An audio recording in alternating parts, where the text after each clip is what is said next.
Recording. Hi, if you've watched us on YouTube or on TikTok, you have probably seen about the book that I wrote with my husband. It's called Empower Your Journey, a Prostate Cancer Guidebook by Elizabeth and Daniel Jordan.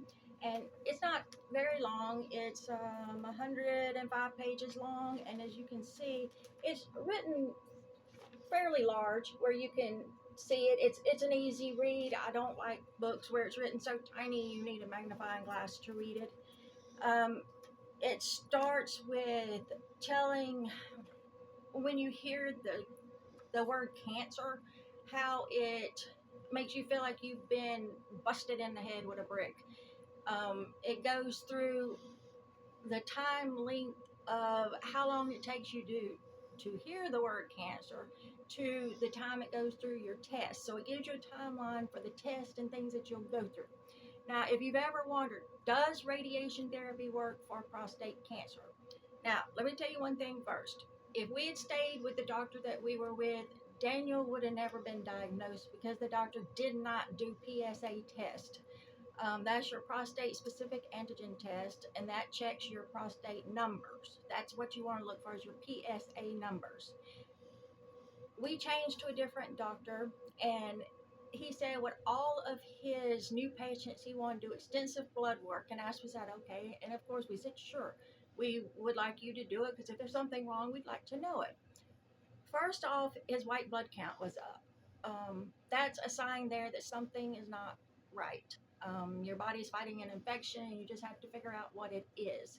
Second, his PSA number was up, and Dr. No didn't tell us anything about that. He just wanted to recommend him to a urologist because I guess he didn't want to scare us. Well, when we got to the urologist, they did another test to check PSA numbers.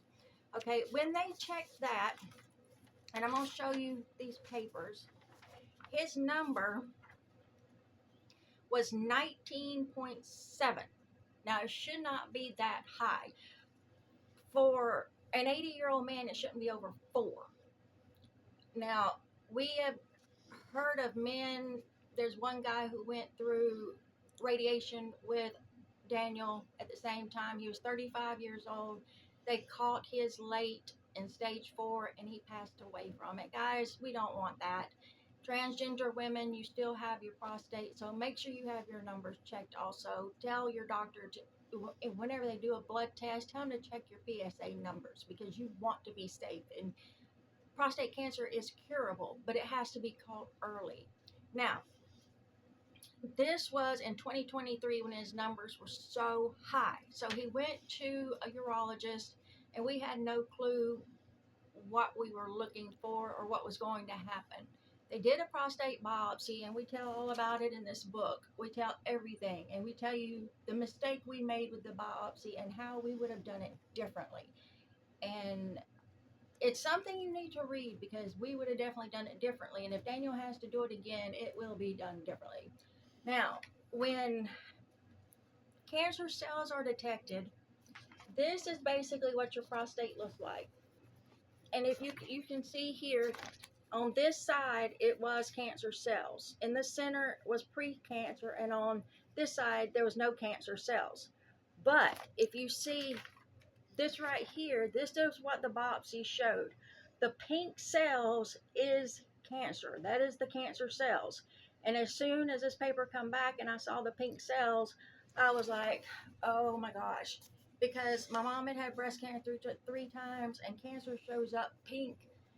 I mean, it just does. I don't know why, but it does. And so you go through a battery of tests to see if it's spread to other organs, such as your bladder or Colon. your colon, your bones, your brain.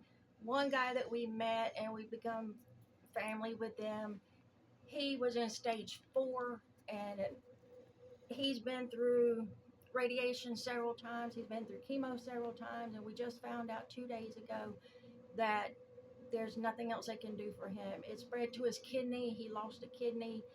It spread to his lungs, and it spread to his bone.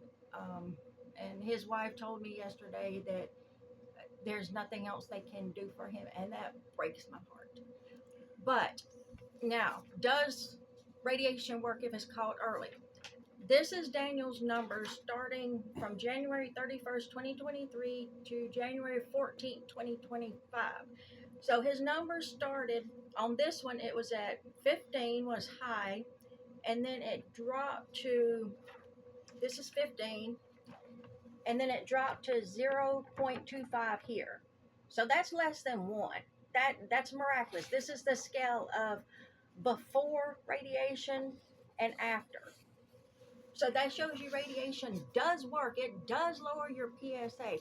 Now, he just had his PSA numbers checked yesterday. It was his 2-year test. This is what his number was, 0.09. Now, that is miraculous. The urologist told us that usually after radiation, your number may drop and then it may come up a little bit and plane out for a little while and then drop some more. Well, Daniel's didn't do that. Everybody's doesn't come back up. If it does, then that's nothing to worry about, because the urologist is going to watch it and be very vigilant about it.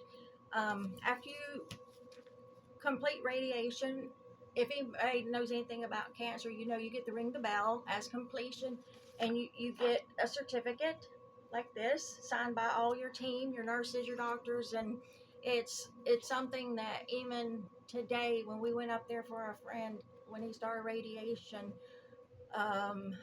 about a month or two ago, when somebody rings that bell, it literally brings tears to your eyes, even if you don't know them. But everyone, please have your doctors check your PSA numbers. You can follow us on our website at www.empoweringmendaily.wordpress, WORDPRESS.com. You can follow me on Sasha Storm 59 or on YouTube at Liz Jordan 2649, and this will be posted on TikTok and on YouTube. But if you want to check out my other channel, go right ahead. And also check out the book, especially if you've been diagnosed with cancer of any sort. This is not a medical book. It talks some about the treatments, but it talks more about the mental and the emotional aspects of cancer.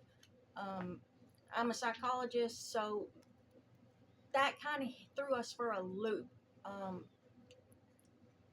The people around you, Daniel, myself, we all went through a lot of emotional things, and we try to give you ways to deal with it, to try to make it a little bit easier. And we come up with the term blissfully ignorant, where we knew treatment was coming, we knew things were coming, but we chose to live for today and to be happy, and we worried about tomorrow. So we hope there's things in this book that will help you. If you check out the page on September 20th, we have Celebrating Men.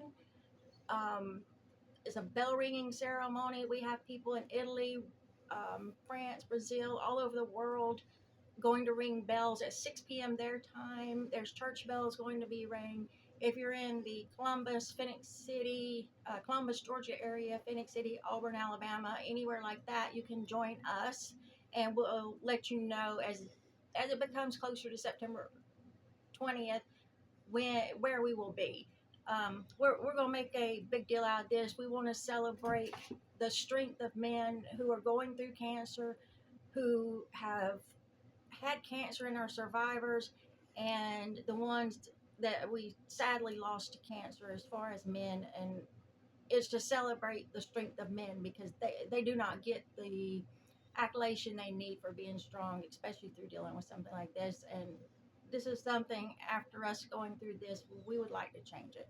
So check out our websites, check out our podcast, Why So Serious, with Elizabeth and Daniel.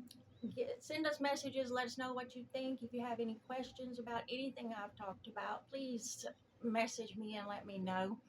Have a great weekend, a great rest of the week. Have a great weekend, and thank you for following us. Bye for now.